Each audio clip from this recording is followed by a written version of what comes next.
बिस्मिल्लाहिर्रहमानिर्रहीम, अस्सलाम वालेकुम। बोलो फरीद रईस के साथ। नाज़रीन, 5 रुकनी जो बेंच है वो टूट गया और जिसकी समाअत हो रही थी गुज़िश्ता दिनों तक, जो समाअत कर रहा था, आज एक जस्टिस साहब की उसमें अदम शिरकत या उन्होंने माजरत की इस बेंच का हिस्सा बनने से, जिसके बाद ये बेंच टूट गया। बड़ी डिबेट इस चीज़ के ऊपर हो रही है। पार्लियामेंट के अंदर जो कानून साजी हुई है उसके हवाले से जो PDM हुकूमत है वो अपना इसका एक मौक़िफ़ है, जहाँ पे पाकिस्तान तहरीक इंसाफ है वो अपने हिसाब से इस मामले को देख रही है। और इमरान खान साहब कहते हैं कि अदलिया पर हमलावर होकर मुल्क को फाशिज्म की जानिब धकेला जा रहा है। लेकिन दूसरी तरफ मुस्लिम लीग नून की चीफ ऑर्गेनाइजर मरियम नवाज साहिबा मुख्तलिफ जगहों के ऊपर जो पार्टी की तंजीम नौ, उसके साथ जो जलसे जुलूस जो वो किए जा रहे हैं, उसके ऊपर उनका क्या कहना है और अदलिया के हवाले से वो क्या कुछ कह रही हैं, पहले आपको दिखाते हैं। तो 2018 में इमरान के सहूलतकारों को यह पैगाम देना चाहती हूं, आज लाखों अफराद की मौजूदगी में खुदिया से ये पैगाम देना चाहती हूं, ये पाकिस्तान है, ये पाकिस्तान का की अदलिया है, आपका जॉयलैंड नहीं है जहां आप बेगमात और बच्चों की एंटरटेनमेंट के लिए फैसले करते हो। और जो सहूलतकारी आज कुछ जजों की जानिब से इमरान खान की हो रही है, तो कौम ये कहने पर मजबूर है, फैसले आइन को देखकर नहीं किए जाते, फैसले ट्रक देखकर किए जाते हैं। ये वो सियासी सूरत हाल है जिसके ऊपर सियासी कायदीन और सियासी रहनुमा अपने अपने तौर के ऊपर अपना अपना बयानिया दे रहे हैं और कौम तक पहुंचा रहे हैं। लेकिन सबसे बड़ा सवाल यह है कि इस सारी सूरत हाल के अंदर मसाइल का हल क्या है। इस वक्त जो सियासी अदब इस्तेहकाम है, जो माशी अदब इस्तेहकाम है, जो बहरान दर बहरान की जानिब हम तेज़ी की जानिब गामजन हैं, उसमें सबसे बड़े जो कुछ अहम सवालात हैं वो ये कि क्या किसी के पास कोई फार्मूला है, क्या ये सियासी जमातें तमाम पावर स्टेक होल्डर साथ बैठने के लिए तैयार हैं, मसले का कोई हल निकलेगा, क्या इंतखाबात 2023 के अंदर ही होंगे, किसी के पास कोई हल है। वैसे वफाकी वज़ीर दाखिला राना सनाउल्लाह एक फार्मूला तो पेश कर रहे हैं। गुज़िश्ता रोज वज़ीर दिफा ख्वाजा आसिफ ने भी कुछ इसी तरह की बात की थी। राना सनाउल्लाह आज क्या कह रहे हैं ये आपको दिखाते हैं।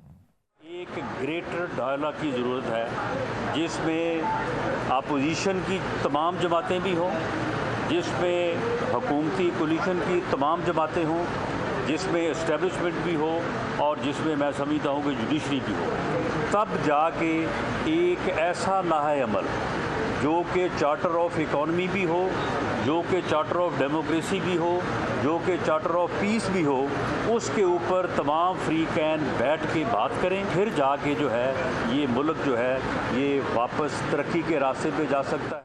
ये फार्मूला काबिल अमल भी है, इसके ऊपर इम्प्लीमेंटेशन भी हो सकेगी। इन्हीं तमाम मौज़ूआत के ऊपर आज गुफ्तगू करेंगे। मेरे साथ स्टूडियोज़ में शरीक गुफ्तगू हैं मुस्लिम लीग नून के रुकन कौमी असम्बली खेलदार साहब। अस्सलाम वालेकुम, बहुत शुक्रिया सर।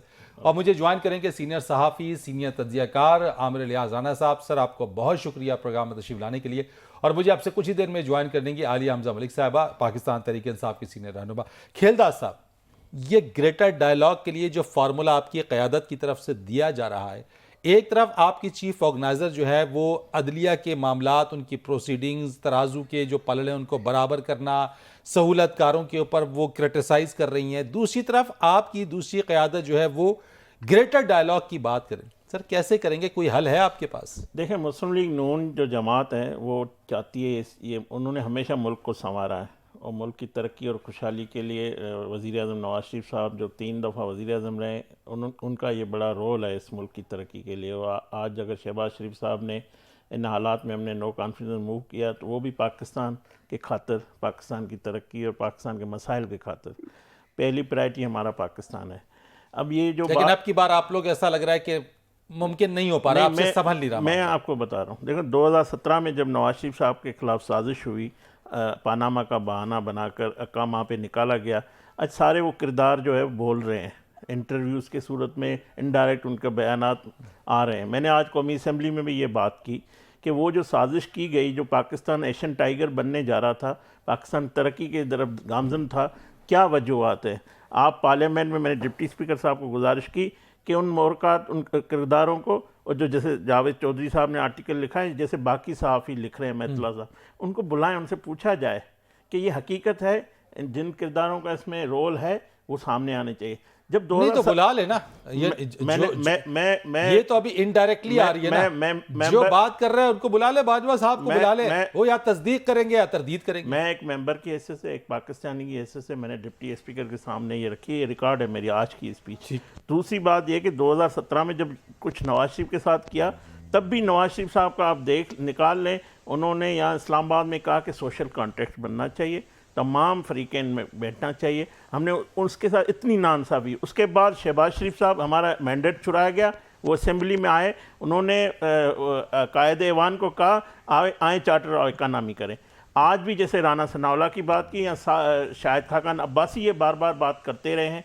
हम चाहते हैं कि मुल्क इस तरह नहीं चलेगा। एक जो प्रोजेक्ट आप बार बार लॉन्च करके 75 सालों से जो हमने तबाही आप की ये मानते हैं डेडलॉक की तरफ आ गए हम? देखें, बात ये कि इस वक्त मुल्क में एक इंतशार है, एक फितना है, एक मैं पूछ रहा हूँ डेडलॉक की तरफ आ गए हम?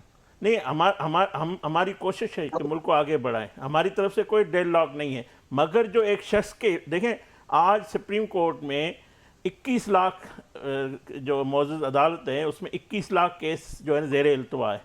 एक शख्स, एक लाडले को इंसाफ फराम किया जा रहा है। अगर ये मयार पाकिस्तान में रहा, अगर एक शख्स के पीछे सारे आप लगे रहेंगे उसको रिलीफ देने के लिए, क्या 22 करोड़ आवाम को इंसाफ नहीं मिलना चाहिए? क्या जो आज हमारे बाकी केसेस की अहमियत नहीं है? तो ये मुझे बताएं, समोसों और पकौड़ों पे 100 मोटो लिया जाता है। एक 3 दफ़ा के वज़ीर आज़म के साथ नाइंसाफ़ी हुई है, ज़्यादती हुई है, क्या उसमें 100 मोटो नहीं हो सकता? लेकिन खेलदार साहब, जहाँ पे जो बात मैं आलिया आपकी तरफ आता हूँ, लेकिन खेलदार साहब एक चीज़ बड़ी इंपॉर्टेंट है, जहाँ पे जो चीज़ आपको जब सूट करती है तब उस वक्त आप अदालतों की तारीफ और तौसीफ में ज़मीन और आसमान के कलाबे मिला देते हैं। और ये सिर्फ आपका नहीं है, हर सियासी जमात का यही मामला है। फरीद साहब देखिए, मैं एक बात, हमारे खिलाफ फांसी के फैसले भी आए, जो डेमोक्रेटिक पार्टियां हैं, हमारे खिलाफ नाअहली का जो फैसला आया, हमने कानून के सामने सर झुकाया है। हमने कभी भी ये नहीं कहा, ये अदालतों के जितने भी फैसले आए हमारे हक में हो या हमारे खिलाफ आए हो, देखिए तनकीद करना अगर हमारे खिलाफ अगर ज्यादती होती है हमारा हक। चले, मैं आलिया आपकी तरफ आ जाता हूँ जरा। आपने खेलदार साहब की बात सुनी है। इस वक्त जो सूरत हाल है, बात एक दूसरे के ऊपर तनकीद हम कर लेंगे, खेलदार साहब आपके ऊपर, आप खेलदार साहब के ऊपर, आपकी जमात पीडीएम आपकी जमात, ये खेल तमाशा चल रहा है और गुज़िश्ता 1 साल से हम देख रहे हैं, उससे पहले से सिलसिला चल रहा है। एक दूसरे के ऊपर तनकीद का, एक दूसरे को चोर कहने का, एक दूसरे के ऊपर जो है वो करप्शन का, ये मामला चल रहा है। मेरा सवाल आज का ये होगा और आपसे मैं पूछना चाहता हूं कि क्या ये जो ग्रेटर डायलॉग की बात हो रही है, सबके साथ बैठने की बात हो रही है, आज कोई एक सलूशन निकालने की बात हो रही है, इस पर आपकी जमात तैयार क्यों नहीं है? बिस्मिल्लाहिर्रहमानिर्रहीम। सबसे पहले तो सवाल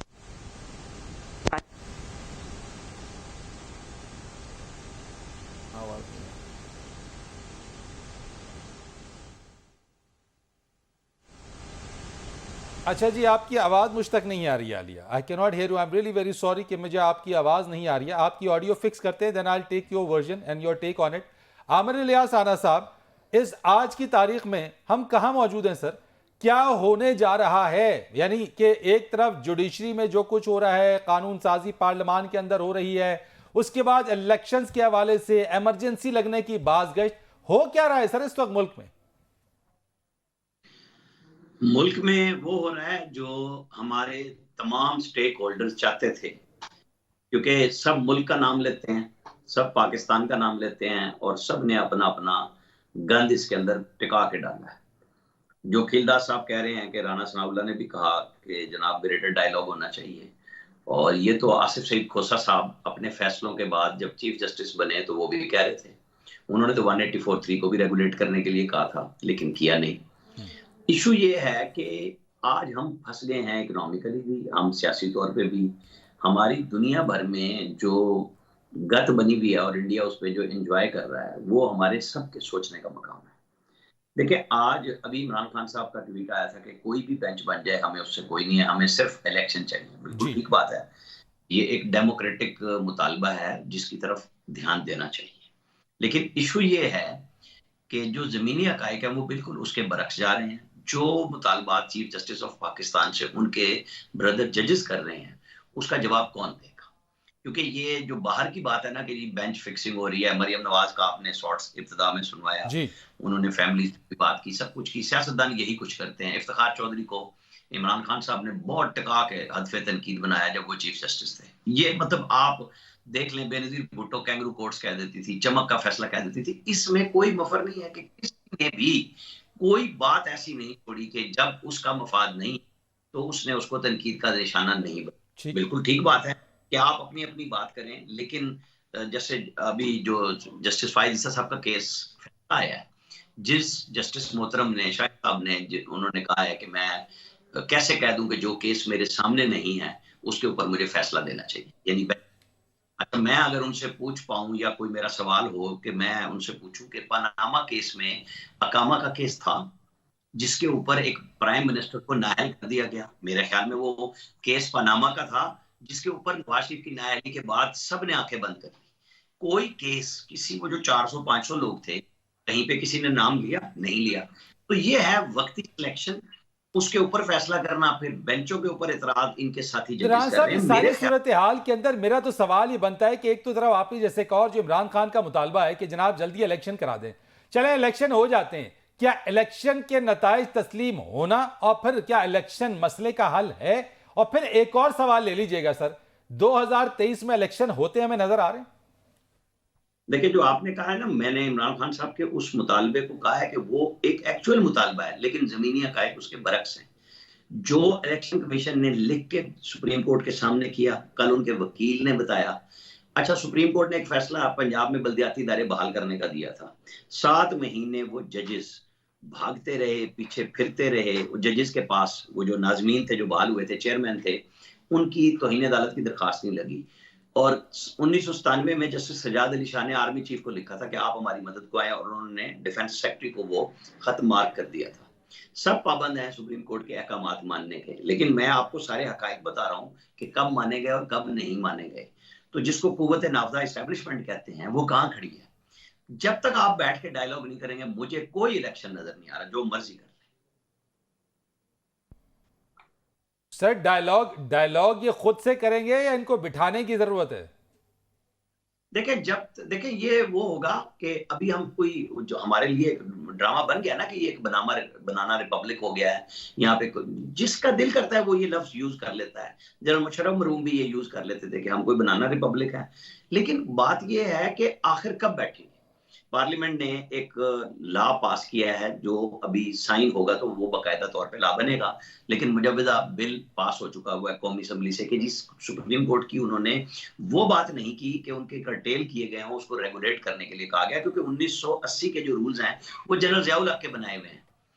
हाई कोर्ट्स में 198(4) का बना हुआ है आइन के तहत। जो बेंचेस बनते हैं इलेक्शन कमीशन के, वो 18वीं तरमीम के तहत बनते हैं। लेकिन सुप्रीम कोर्ट रेगुलेट हो रही है उन रूल्स को जो जनरल ज़ियाउल हक ने किए थे। अगर आइन, कवानीन और फिर रूल्स होते हैं, तो कानून अगर पार्लियामेंट बनाने जा रही है, तो सदर साहब ऑब्वियसली, जो उनका कल इंटरव्यू भी था जिसमें वो कह रहे थे मैं देखूंगा, तो लगता है वो 14 दिन के बाद वापस भेजेंगे और ये फिर पार्लियामेंट के मुश्तरका इजलास से ही पास होगा। तो कोई बंदा, सदर साहब अगर चले थे कि कोई रास्ता बनाए, तो जैसे ही वो खबर आई कि जी वो आर्मी चीफ से मुलाकात के लिए रिक्वेस्ट की थी सदर ने, और उन्होंने कहा कि प्राइम मिनिस्टर से मिल लें, तो फवाद चौधरी ने क्या जवाब दिया था कि कोई ऐसी रिक्वेस्ट नहीं गई, ना इमरान खान मिलना चाह रहे थे, ना रिक्वेस्ट गई थी। तो सदर साहब की अपनी पोजीशन भी बड़ी ठीक ठाक खराब हुई है उसके अंदर, कि वो किसके पे आप पे मैसेज दे रहे हैं। बदइतमादी इतनी ज्यादा हो चुकी है कि मैं तो अब कोई, इसलिए ये ऐसे ही चलेगा। इन द एंड आपको बैठना होगा। कैसे बैठेंगे ये वक्त बिठाएगा। Alia, if you can hear me, साथ बैठना मसले का हल है और साथ बैठे बगैर कोई हल निकलेगा भी नहीं। पॉलिटिकल फोर्सेस के साथ ही बैठते हैं। वजह क्या है कि पाकिस्तान तहरीक इंसाफ साथ बैठने के लिए तैयार नहीं है? बिस्मिल्लाहिर्रहमानिर्रहीम। सबसे पहले तो फरीद साहब, जो मैं तब भी बात करती मैं दोबारा कर दूं, क्योंकि ये कहा क्या गया था यहाँ पर मुझे और सुनाया क्या गया था कि जी एक लाडले के लिए सारा सिस्टम यहाँ पर किया। तो मुझे ये बता दें वो कौन सा लाडला है जो लंदन भागा हुआ है, जिस नाअहल भगोड़े के लिए ऐसी कानून साजी की भोंडी मिसाल आपको कहीं पर पार्लिमानी तारीख में मिली है कि यानी 30 दिन के अंदर वो आकर अपील कर सकते हैं। और इलेक्शन के हवाले से यहाँ पर बात हो क्या रही थी, और यहाँ पर सारी बात ये हो रही थी कि हम पूछिए रहे थे कि एक सादा सवाल था कि एक असेंबली खत्म हो चुकी है, उसका दोबारा इलेक्शन होने हैं उसका क्या प्रोसीजर होगा, 90 दिन के अंदर अगर आइन के लिहाज से इलेक्शन नहीं होंगे तो हमें कहां पर जाना चाहिए। जवाब देने की बजाय यहाँ पर हमें क्या सुनाया गया, वजीर आजम से लेकर ऊपर से लेकर नीचे तक 3 4 2 3 के पहाड़े सुनाना शुरू कर दिया। उसके बाद यहाँ पर क्या हुआ, फिर 184(3) की बहस में ये लोग ले आए, बेंच तोड़ने में ले आए। माजी में मैं आपको सिर्फ एक बात बता दूं, यहां पर ये जो कहते हैं ना अगले दिन उससे मुकरते हैं। पर इन्होंने दिखाया क्या, अदलिया के अंदर हम रिफॉर्म्स करने लगे। अगले दिन सबको नजर क्या आया, वो अदलिया की रिफॉर्म्स नहीं है, वो उस नाअहल भगोड़े को दोबारा सिस्टम में लाने की, चाहे वो जो लंदन प्लान बना था उसको दोबारा से इंप्लीमेंट करने की बातें हो रही हैं। और फिर इनसे कह दे, ये कौन हमें ये सुना रहे कि हमें मिलकर बैठना पड़ेगा। 25 मई को क्या हुआ था, रियासत और अवाम आमने सामने थे, इमरान खान ने आमने सामने आने से रोका। 26 नवंबर को हमने कहा हम इस्लामाबाद नहीं जाएंगे, जो भी बात है आकर हमसे बैठो। कितने इन्होंने फुलझड़ियां उड़ाई थी और कितने इन्होंने आके हमें ताने सुनाए थे कि इमरान खान डर गया। उसके बाद खान ने कहा मैं अपनी दोनों असेंबलियां तो आज तक खान को ये कहते रहे आप असेंबलियां तोड़े, हम पूरे मुल्क में इलेक्शन कराएंगे। उसके बाद जब खान ने असेंबलियां तोड़ दी, कैसे दुम दुबाकर भाग रहे हैं ये सारे। और फिर उसके बाद भी जिस दिन खान साहब ने रात को कहा कि जी मैं आज अपने कत्ल कर की साजिश में मुलविस रहने वालों को भी माफ करके अपने मुल्क के मफाद के लिए बैठने को तैयार हूं, अगले दिन आप लोगों ने क्या किया, जमान पार्क पे धावा बोल दिया। उसके बाद जब फिर खान साहब ने कहा छोड़ दे नई शुरुआत करते हैं, आपने उससे अगले दिन ये किया कि चलो जी उनकी अकेली बीवी घर में मौजूद है, चलो एक दफा दोबारा जमान पार्क पे हमला कर दे। ये तो कर रहे हैं, तो किसको आकर ये कह रहे हैं, बैठना किसके साथ है, उस बंदे के साथ बैठने, सोशल मीडिया एक्टिविस्ट से लेकर हमारी सोशल मीडिया टीम से लेकर हमारे लीडरान से लेकर हमारे वर्कर से लेकर खान साहब से लेकर किस बंदे को इन्होंने छोड़ा है। मुझे आज ये बता दें कौन सी हमने जमहूरियतों के अंदर ऐसा होता है कि इलेक्शन से आप रात के अंधेरे में भागते हैं, जो लेजिस्लेशन ये करते हैं, मतलब ये तो चोर डाकू सब कुछ करते हैं रात के अंधेरों में, जो शब खून पार्लियामेंट में मारना हो, अवाम पे मारना हो, पेट्रोल बम गिराना हो, 1100 अरब की करप्शन माफ करानी हो, करप्शन के केसेस रात को सारे फैसले होते हैं। ये कहाँ कौन सी चले, यानी इसका मतलब ये हुआ कि आपने एक तवील फहरिस्त गिनवा दी है खेलदार साहब के लिए, एक तवील फहरिस्त है खेलदार साहब। मुझे एक ब्रेक लेने की इजाजत है जनाब, ब्रेक ले लेता हूं मैं, उसके बाद ब्रेक के बाद आते हैं खेलदार साहब ये सारी बातें जो आलिया कर रही हैं इसका जवाब दीजिएगा सर जरा। एक ब्रेक लेते हैं, ब्रेक के बाद आके इस पर बात करते हैं।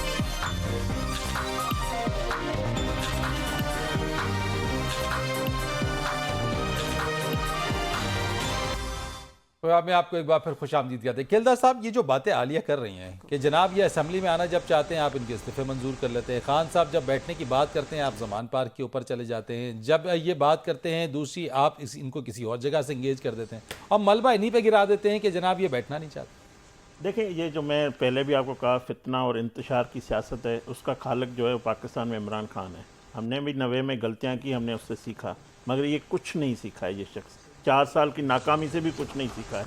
जो इनकी गुफ्तगू जो अल्फाज का चुनाव है, मैं तो ख़वातीन का एहतराम करता हूँ, मगर मुझे ये बताए कि क्या इमरान खान की कैबिनेट ने नवाज शरीफ साहब को जाने नहीं दिया, क्या अदालत के हुक्म पे ये वो नहीं गए। दूसरा ये बताएं कि क्या इन्होंने नेब में नवाज शरीफ को ख़त्म करने की साजिश नहीं की, इसके वज़ीर आज़म ने उनको मारने का पूरा प्लान नहीं बनाया। जब सारी चीज़ें इनके पास इनको आ गई सामने, इनके डॉक्टर इनके जो डॉक्टर थे उनकी रिपोर्ट के मुताबिक फैसल सुल्तान सारे वो शामिल है, उनकी रिपोर्ट के मुताबिक वही यास्मीन जो उस वक्त हेल्थ मिनिस्टर थी उन्होंने भी कहा इन्होंने सब कुछ किया, हमने बर्दाश्त किया।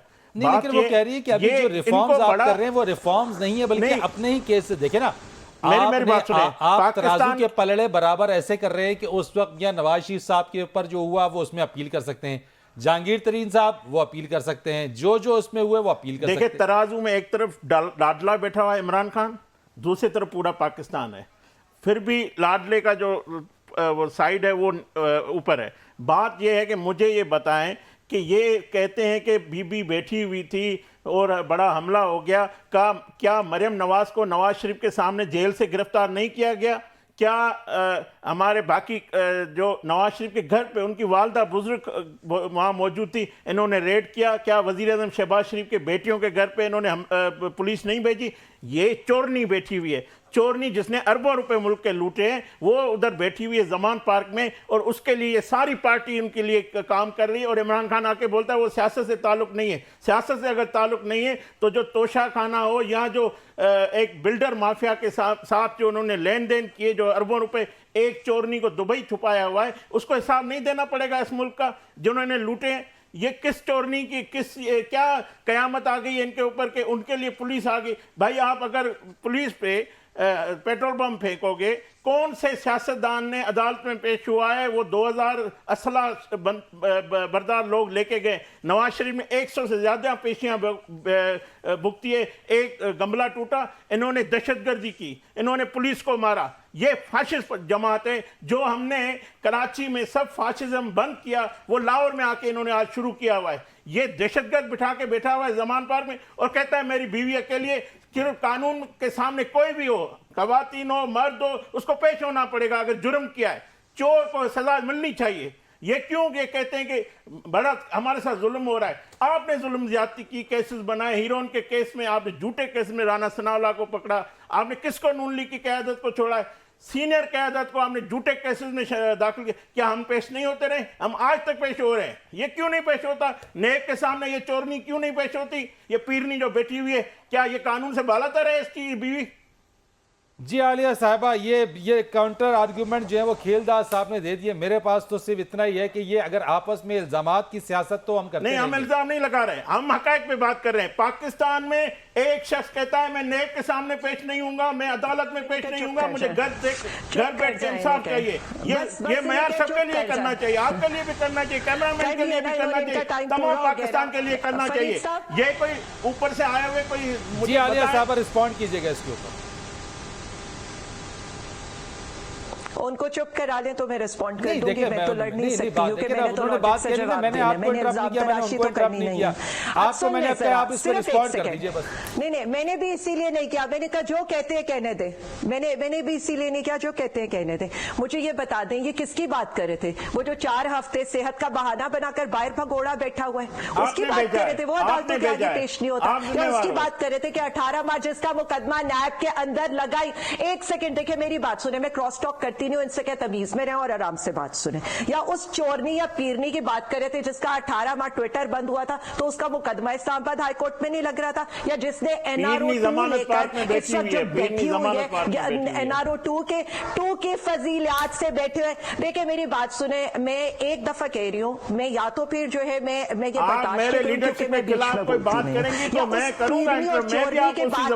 जिसकी लंदन क्या पाकिस्तान में भी कोई प्रॉपर्टी नहीं है, लेकिन आज जब उसकी प्रॉपर्टी निकल रही है तो तकरीबन 1400 कनाल की प्रॉपर्टी निकल रही है। अदालत ने उसको चोरनी की बात करें जिसका 8 करोड़ सिर्फ इस पे लेकर है कि मैंने अपनी बीवी से मुलाकात करानी है। या उस पीरनी या चोरनी की ये बात कर रहे हैं कि जिसके लंदन क्या पाकिस्तान में भी कोई पैसे नहीं थे, लेकिन उसके बाद यहाँ पर उसके 85 लाख के चौधरी शुगर मिल से निकले। किसने दिए? कौन था लूता और सवेदी? कौन उनके अकाउंट्स में इलेक्शन कमीशन में ले जाओ, उनका फॉर्म उन्होंने फॉर्म बहाल हो गया, आप क्यों नहीं सबूत बताए ना? या तोशा खाना की इनसे बात करें तो जो तोशा खाना में जिनकी गाड़ियां निकलती हैं, जिनके अपने टैक्स के अंदर वो गाड़ियां हैं और जो गाड़ियां उन्होंने बेच के मुल्क के वकार में कौन सा इजाफा किया? मैं नहीं इनसे बात करना चाहती क्योंकि सारी उंगलियां उन औरतों की तरफ उठती हैं जो सियासत मेरे ख्याल से आलिया साहब, मैं आपको भी और खेलदार साहब आपको भी, आप दोनों को भी सर मेरी बात में मेरे लिहाज आना साहब की तरफ आऊंगा। मेरी एक सिर्फ हम्बल सबमिशन है, मेरी एक हम्बल सबमिशन है, मेरी एक हम्बल सबमिशन है, आपको नहीं पता या मुझे नहीं पता, मेरी हम्बल सबमिशन है। अगर यही सब ये सब मामला है ना, आज इसी तमाम चीजों की वजह से कोई सोल्यूशन नहीं निकल रहा। आलिया साहब please hold on. Aamir Ilyas आना साहब, आमिर इलियास आना साहब, सर एक मिनट, आमिर इलियास आना साहब चाहिए, एक सेकंड। नो, मुझे पूरा टाइम चाहिए क्योंकि मैंने पूरी बात का जवाब देना है। फिर आज इन्होंने फितना और क्योस की बात की। किसको कहते हैं फितना और क्योस? कितने लोगों को हमने टॉर्चर करके सेक्सुअल असॉल्ट किया था, कितने लोगों को हमने यहाँ पर ले जाकर हब से बेजा में रखा था जिनके घर वालों को 20-20 दिन से उनका नहीं पता है। केसेस तो आपके दौरे हुकूमत में भी बने, आपके दौरे हुकूमत में केसेस नहीं बने, तकद्दुस पामाल किए थे कितने लोगों के ऊपर। हमने अफसर आलम पे गोली लगी, तो याद नहीं है इंसानी के ऊपर ये जो हुकूक, जब हीरोइन वाला अहमद मीर केस का कह रहे प्रोग्राम हैं, बंद किया ANS गया, उनके नीचे जब असदपुर को उठाया गया तब इंसानी हुकूक इनको याद नहीं है। आज ये बड़े इंसानी हुकूक के लंबागार बन गए हैं। मैं बता देती हूँ, नैब का केस जो 16 अरब का था, उसके अलावा हमने कोई केस किसी पे नहीं बना। ये सारे केसेस इन दोनों पार्टियों ने ये जो सहाफियों को उठाया गया, किसने उठाया था? बताओ, आज बताओ ना इस कौम को। केस के ऊपर जिसपे फर्दे जुर्म आयद करने के लिए आज ANF के बंदे राणा साहब मैं आपकी तरफ आता हूं सर, लेकिन मुझे ब्रेक लेने दें। ये जो हीटेड डिबेट है ना, ये हीटेड डिबेट में पाकिस्तान का मुझे लगता है सोल्यूशन नहीं निकलेगा। ये डिबेट ऐसी चलती रहेगी। सर मुझे आपकी इजाजत से एक ब्रेक लेने दें, मैं आपके पास आता हूं ब्रेक के बाद। जी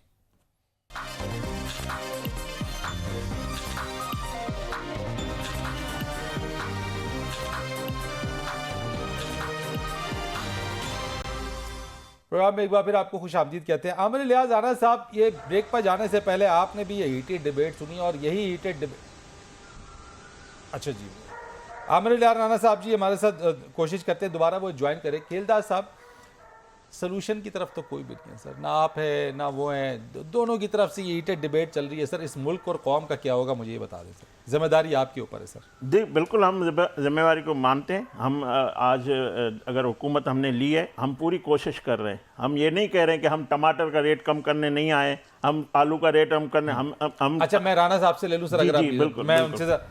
आमिर इलियास राणा साहब, सर ये सारी चीजें आपने सुनी, हम भी ये देख रहे, सोल्यूशन कोई नहीं निकल रहा सर। आप तो कह रहे हैं कि सर वक्त बिठाएगा, लेकिन उस वक्त गुजरने के साथ साथ इस मुल्क के जो लोग हैं वो किस चीज की सजा भुगत रहे हैं सर? देखिए, मैंने आपको यही बात की थी कि डायलॉग के बगैर बात नहीं होगी, और डायलॉग अभी मुझे होता हुआ नजर नहीं आ रहा, और ना ही मुझे इलेक्शन होते हुए नजर आ रहे हैं।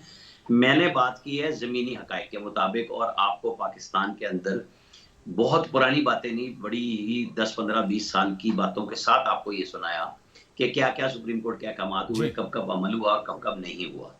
तो हम तो वही चीजें बतौर तज्जिया यही देखेंगे ना कि कैसे हो सकता है। तो जब तक रास्ता बैठने का नहीं बनेगा, उसमें बड़े जितने हैं, अब आप देखें उसमें चीफ जस्टिस ऑफ पाकिस्तान है, उसमें आर्मी चीफ हैं, अब आप कह दें उसमें वजीर आजम शहबाज शरीफ हैं, उसमें साबिक वजीर आजम इमरान खान है, उसके अंदर वो तमाम सियासी जमातें जो चाहे वो इमरान खान साहब के साथ हों, उनके उस बात के साथ हो, जमात इस्लामी इंडिपेंडेंट होके भी अपनी एक बात करती है, बाकी पार्टियां इनके साथ भी हैं। जब तक बैठेंगे नहीं ना, आपको ये जो मौजूदा सिस्टम में रास्ता नहीं बनने का, रास्ता आपको बनाना है। वो लड़के बना लें या जमहूरियत को खुदा हाफिज करके आप उसके बाद बना लें। मतलब आप ये नहीं कर सकते कि फौरी तौर पे आपको रास्ता मिल जाएगा। ये बिल्कुल बैकग्राउंड पे खामोश डायलॉग जब तक नहीं होगा, वरना देखिए ना, आलिया हमजा साहिबा अपनी पार्टी को रिप्रेजेंट कर रही हैं और खीलदास साहब अपनी पार्टी को रिप्रेजेंट कर रहे हैं, तो फिर यही डायलॉग हो रहा है ना। क्योंकि कोई बंदा, और ये क्यों हटे दोनों पीछे, मतलब मैं नहीं समझता कि इनको पीछे भी हटना चाहिए अपने अपने नुक्ते नजर पे। यहाँ पे बल्कि खीलदास साहब ज्यादा जज्बाती हुए, वो आलिया हमजा बीच में नहीं बोली और ये बार बार बात करते रहे, जो बहुत बैड टेस्ट भी हो जाता है कई दफा। वो नहीं होना चाहिए कि अब वो जो भी कहें, दूसरे का नुक्ता नजर सुनना ही तो जमहूरियत भी है, बात करना भी है। तो ये वक्त बिठाएगा जी। लेकिन सर मौजूदा सूरत हाल के अंदर के आप कह रहे हैं कि, और जो नजर आ रहा है कि इंतखाबात मुश्किल से नजर आ रहे हैं, दूसरी तरफ पीटीआई खान साहब मुसलसल दबाव डाले हुए हैं कि इंतखाबात हर सूरत होने चाहिए, फौरी इंतखाबात होने चाहिए। तो ये तो जो उनका मुतालबा है, ये कोई गैर आईनी गैर सियासी मुतालबा तो नहीं, एक सियासी रहनुमा तो इलेक्शन का ही मुतालबा करता है, लेकिन उनका मुतालबा पूरा होता हुआ नजर फिलवक्त तो नजर नहीं आता। फिर क्या होगा, यानी पीटीआई की हिकमत अमली क्या रहेगी फिर? देखिए मैं आपको बताऊं, वो अपना प्रेशर भी बढ़ा रहे हैं, मुतालबा भी आईनी है, लेकिन जो इलेक्शन कमीशन ने 8 अक्टूबर की डेट दी है ना, देखिए मैं जब 7 फरवरी को उन्होंने एक बताया था कि हमने सारे स्टेक होल्डर से, जब 30 अप्रैल की डेट भी नहीं आई थी, इलेक्शन कमीशन ने कहा था GHQ सिक्योरिटी नहीं दे रहा, लाहौर हाई कोर्ट ने रिटर्निंग अफसर देने से इनकार कर दिया और फाइनेंस मिनिस्ट्री ने पैसे देने से इनकार कर दिया। तो अब उन्होंने सुप्रीम कोर्ट में भी मार्च में भी यही एक्सरसाइज करके बता दी कि ना सिक्योरिटी पोजीशन कम हुई।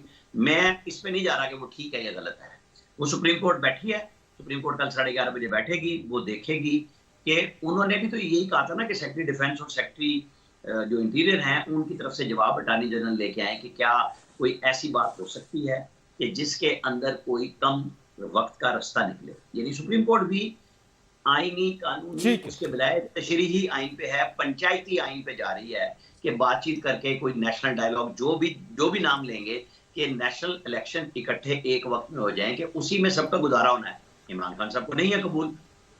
राइट। आलिया साहबा, मुझे आप अपना कमेंट दीजिएगा कि अगर ये इलेक्शंस नहीं होते या उस तरीके से आपका ये दबाव जो आप बढ़ा रहे हैं वो आपके आउटकम्स नजर नहीं आते, फिर क्या करेंगे? अगला स्टेप क्या होगा आपकी जमात का?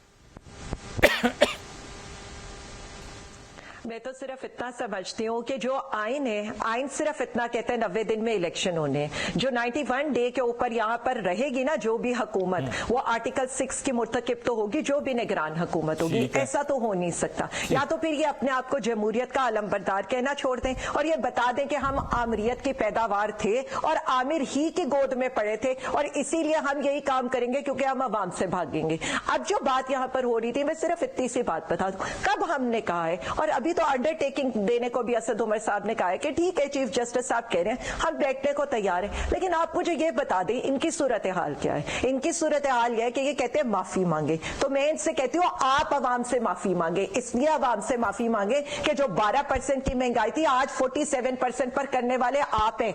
12 लोग इस वक्त मर चुके हैं अभी तक आटे की लाइनों में। IMF आपसे मुज़ाकरात करने को तैयार नहीं है, दोस्त ममालिक आप पे ट्रस्ट करने को तैयार नहीं है, और आपकी सूरत हाल यह है कि आपके होते हुए मुल्क में मुतवाजी।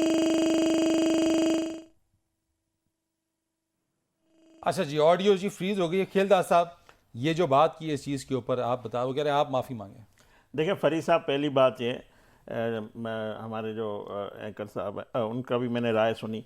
मुझे ये बताएं कि इमरान खान सदर ममलकत और डिप्टी स्पीकर, कौमी असम्बली को जो तहलील किया गया उनको ख़त्म किया गया, सुप्रीम कोर्ट ने नहीं कहा कि ये गैर आइनी है। इन्होंने मतलब आइन शिकन साबित हुए ना, इनको आर्टिकल 6 नहीं लगना चाहिए। अगर जज साहबान वो फैसला दे दिया, क्या उसकी सज़ा भी कोई होती है, बनती नहीं आइन शिकनी की? तो ये कंप्रोमाइज़ जजों की तरफ से किया गया ना कि एक रास्ता दिया गया बातचीत का। तो मुझे बताएं, अगरचे उसी दिन इनके कल ये पार्लियामेंट में भी बात हुई है, बिलावल साहब ने मुतालबा किया है कि उनको आर्टिकल 6 वज़ीर आज़म लगना चाहिए और आर्टिकल 6 वहाँ से शुरू होगा। आप आइन की हुक्मरानी की बात करें, आपका लीडर 22 साल से कानून की हुक्मरानी करता आ रहा है और खुद आइन और कानून की धज्जियां उड़ा के बैठा हुआ है और आज कहता है 90 दिन में इलेक्शन कराएं। मुझे बताएं, क्या इनके वजीर आला परवेज इलाही लाहौर हाई कोर्ट में लिख के नहीं आया कि मैं असेंबली नहीं तोड़ूंगा? फिर उन्होंने बयानात नहीं दिए कि किस तरह उसको असेंबली प्रेशर एक शख्स की अना की खातिर। मसले का हल क्या है? मुझे पता है, पंजाब और KPK की जो पार्लियामेंट की उसको तोड़ा गया एक शख्स की तकब्बुर और अना की खातिर। ये शख्स 4 साल की नाकामी के बाद अपनी सियासत बचाने के लिए झूठे बहाने बयानिए बनाने की कोशिश कर रहा है और रियासत को उसमें इन्वॉल्व कर रहा है, रियासत के तमाम स्टेक होल्डर को दाव लगाने की कोशिश कर रहा है, पाकिस्तान की सलामती को दाव लगाने की कोशिश कर रहा है सिर्फ सियासत के लिए। मसले का कोई हल है? और हम अपनी सियासत को एक तरफ रख के मुल्क को बचाने के लिए बैठे हुए। आज ये कहती है महंगाई, भाई महंगाई 4 साल आपके कारनामों का नतीजा है। IMF नहीं आ रही है, आप इमरान खान के कारनामों का नतीजा है। यही IMF था जिसको इसाक डार ने खुदाफिज कहा था, ये नवाज शरीफ की क़यादत में। ये हमें बता रहे आज अगर IMF नहीं आ रहा है तो उसके जिम्मेवार इमरान खान है, उसने ये फैसले किए, वो पीछे हटा। हम तो जिम्मेवार नहीं है, मगर फिर भी हम इस मुल्क को बचाएंगे। हम बातचीत के लिए तैयार हैं। बातचीत ताकत और बंदूक से नहीं होगी, अगर नहीं, पेट्रोल बम से नहीं होगी, अगर बातचीत पुरअमन तरीके से होगी। अगर साथ नहीं बैठेंगे, जिस तरह से राणा साहब कह रहे हैं इलेक्शंस नजर नहीं आ देखिए रहे। मुझे बताएं, वजीर आजम शहबाज शरीफ साहब एक धीमा मिजाज रखने वाले, वो हमेशा उन्होंने बातचीत के लिए अगर दरवाजा बंद होता है वो खिड़की खोल के रखता है, मगर वो भी आज इस नतीजे पे पार्लियामेंट में उन्होंने बयान दिया कि हम इसको इस तरह के शख्स से बात नहीं करेंगे। क्यों ये इस नए तक बातें पहुंची है? हमने जेले सही इनका जुल्म बर्दाश्त किया, हमने तब भी इनको अपोजिशन में होकर हम इनको, लेकिन बातचीत से ही मसला हल होगा। बिल्कुल बातचीत से होगा, सियासतदान हमेशा बातचीत से आगे बढ़ते हैं। खेलदार साहब आपका बहुत शुक्रिया, आमिर इलियास राणा साहब sir thank you so much, Alia Hamza साहब आपका बहुत शुक्रिया। इस वक्त जो मौजूदा सूरत हाल है उसके अंदर सबसे ज्यादा जो मुतासरा फरीक है वो अवाम है। लोग यकीनी तौर के ऊपर अपनी पॉलिटिकल लीडरशिप की तरफ देख रहे कि वो पॉलिटिकल लीडरशिप बैठे, बात करे और मसले का हल निकालकर मुल्क को आगे की तरफ लेके जाए। चाहे वो इंतखाबात ही क्यों ना हो, लोग इस चीज का फैसला कर लेंगे कि कौन हुक्मरानी हक हुक्मरानी रखता है और कौन नहीं रखता है। फरीद रईस को इजाजत दीजिएगा। अल्लाह हाफ़िज़।